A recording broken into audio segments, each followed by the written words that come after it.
Welcome.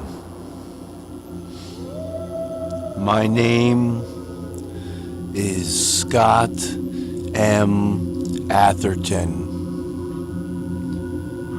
And I've been writing. Got a book.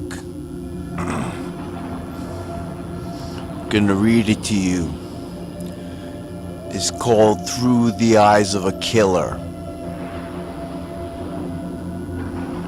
Introduction. A clear, beautiful day in the Catskill Mountains, mid-July. The wildlife play and the smell of pine fills the air. A very tranquil place.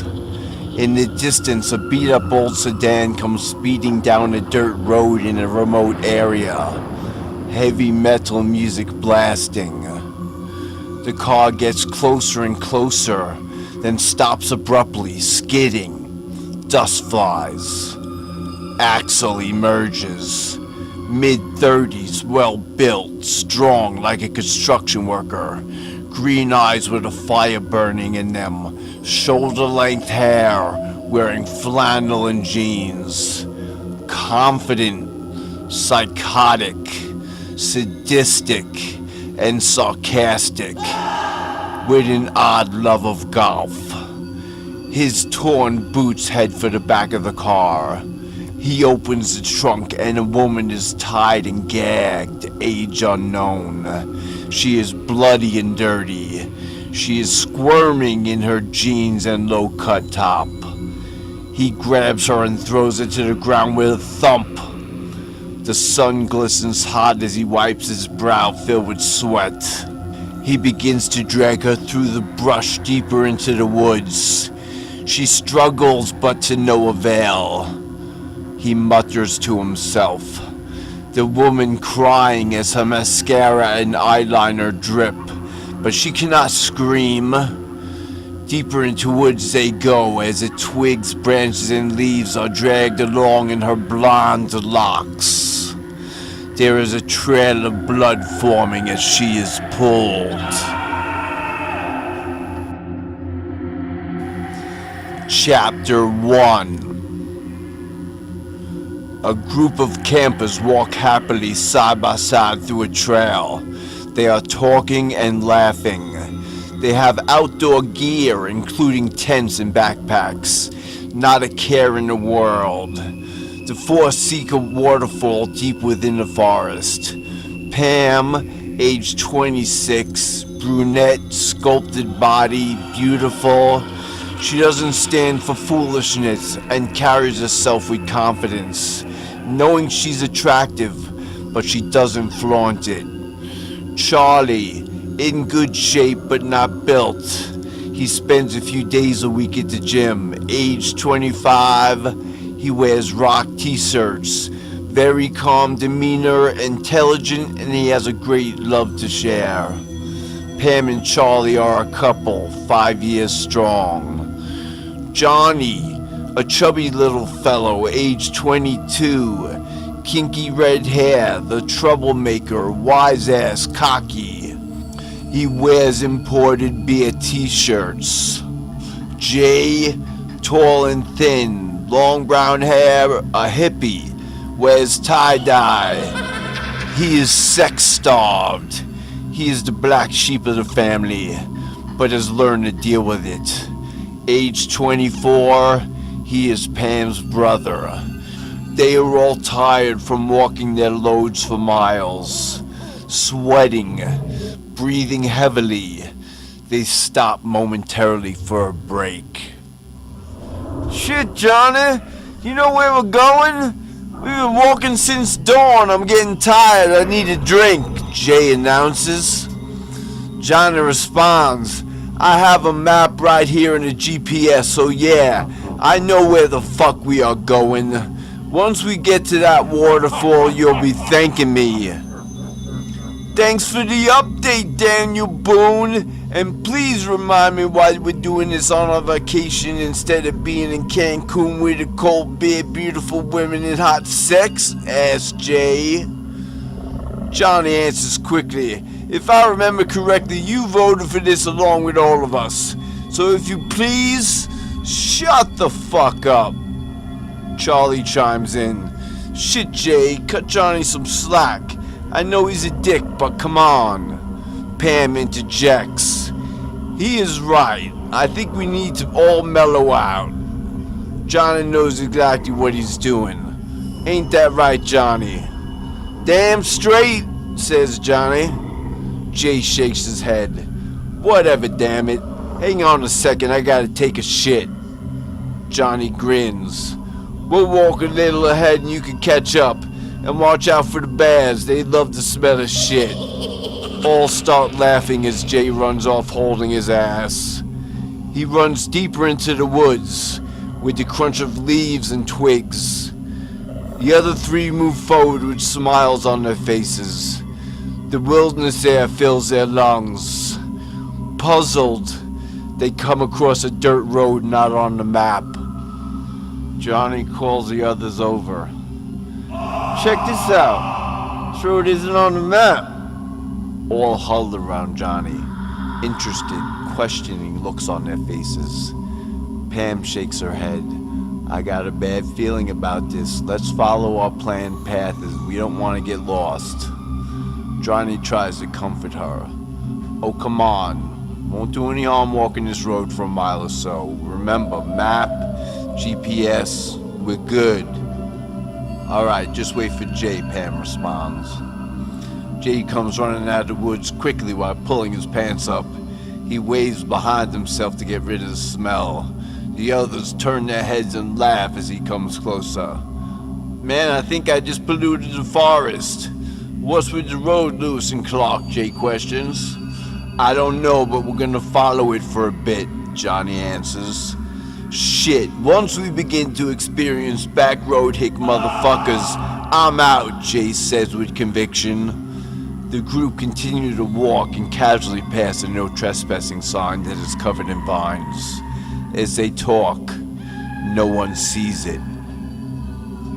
Okay, next year Jay decides where we go, says Johnny, giving in to Jay's need for a more plentiful vacation filled with women. Jay responds, about time. Now where are we gonna go? The Bahamas? Europe? Hawaii? Anywhere I could get a piece of ass. Pam is pissed. Fucking pig. Is that all you men think about? Basically, yes. Well, at least me, Jay confirms. Whoa, hold on. There is a car, Johnny points out.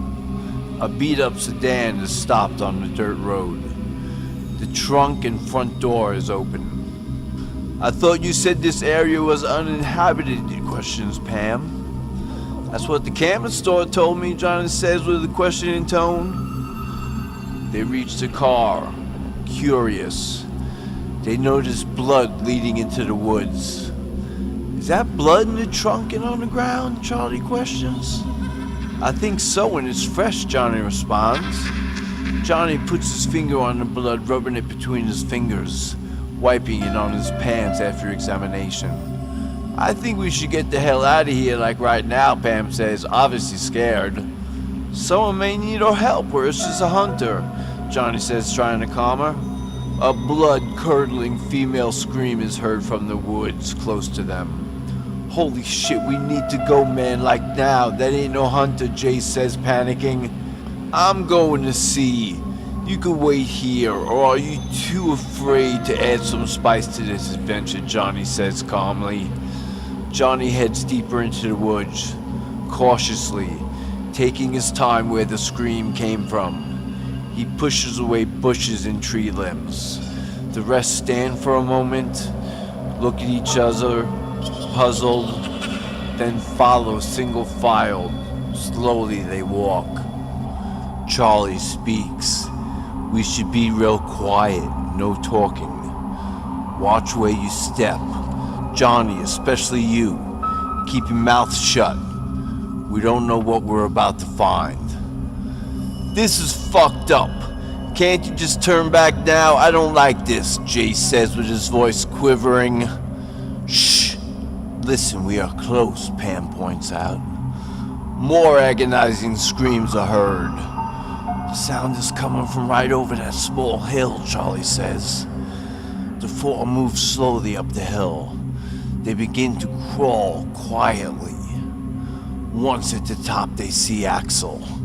He is dismembering the woman with an axe. The group, all with horrified looks, move back a bit. Jay has gone a pale white. Holy shit, I'm out of here. Jay begins to move and breaks a large twig. Axel turns his head quickly and sees the four, looking at the massacre. Axel drops an arm, gets up and begins running at them. Charlie gets up first. Time to go, he saw us. Terrified, the four start running as fast as they can out of the woods back to the dirt road. Run to the car, Johnny yells. That sounds good to me, Pam says. Jay in a frenzy. No shit, aw shit. Pam lets the others know. Oh my god, here he comes. Axel runs towards the campus with an axe held high, full of rage. Johnny makes it to the car, climbs in and tries to start it. His hands are shaking. He turns the key. Shit, the car won't start. Johnny yells in a full panic. Fuck the car, we only have a few seconds. Here he comes and you don't look happy. Charlie responds. The four start running down the road, side by side, constantly looking back. Axel is in the distance pursuing. Maybe we can outrun him. Go, go, go, Johnny suggests. Jay trips and falls flat on his face. The others haven't noticed. He looks around in confusion. The others then finally notice he is missing. Where is Jay? Where is Jay? Hang on, he fell, Pam announces. All see while Jay looks up. He is on his knees. Axel steps up behind him. He licks his finger and raises it to check the wind. He speaks his first words. 4! Axel chops Jay's head off. The body stands on its knees for a few moments. Blood squirts. Then his body collapses. Axel holds up the head by the hair, examines, twisting it around. Damn, slice that one. Oh well, says Axel as he shrugs his shoulders. He then drags the body and head and throws them into the car trunk. The others keep running until Axel and the car are no longer seen. They stop, panting. Pam on her knees throws up. Okay, it's okay. We'll get out of this. What the fuck just happened? Charlie tries to compose himself. I'm pretty sure if we don't get moving, we'll be next on the chopping block. Pam, are you okay to keep moving, Johnny asks? Pam is crying, hands on her face. He killed Jay, Pam sobs. She gets up and runs at Johnny, grabs him and starts hitting him. It's all your fault, taking us out here. Pam is furious. Charlie steps between them. Break it up. What just happened wasn't Johnny's fault. I think right now we need to regroup and make a plan. Johnny, emotional. Pam, I'm really sorry about your brother. He was like a brother to me too. But Charlie is right. We should make a plan to get the hell out of here before that psycho finds us. Pam replies, well, it better not be your plan, because right now I'm thinking that should have been you instead of my brother getting his head hacked the fuck off. Charlie interrupts. Okay, everyone, better now? Ready to find help? Good. Pam crosses her arms and turns away from Johnny. Pam exclaims, just keep that fuck away from me. Let me check the map, Johnny says. Pam, still real pissed off. Any other hidden roads on your map, Columbus? Johnny replies, it looks like there's a set of dead-end roads at the east, probably with houses at the end. We could go for help. Lead the way, asshole, Pam throws her arms down. Charlie speaks up. You better be right about this, Johnny. We don't have time for fuck-ups. Johnny puts his hand on Charlie's shoulder. Everyone stay calm. What happened, happened. We can't change that. Now let's walk and keep your eyes and ears open.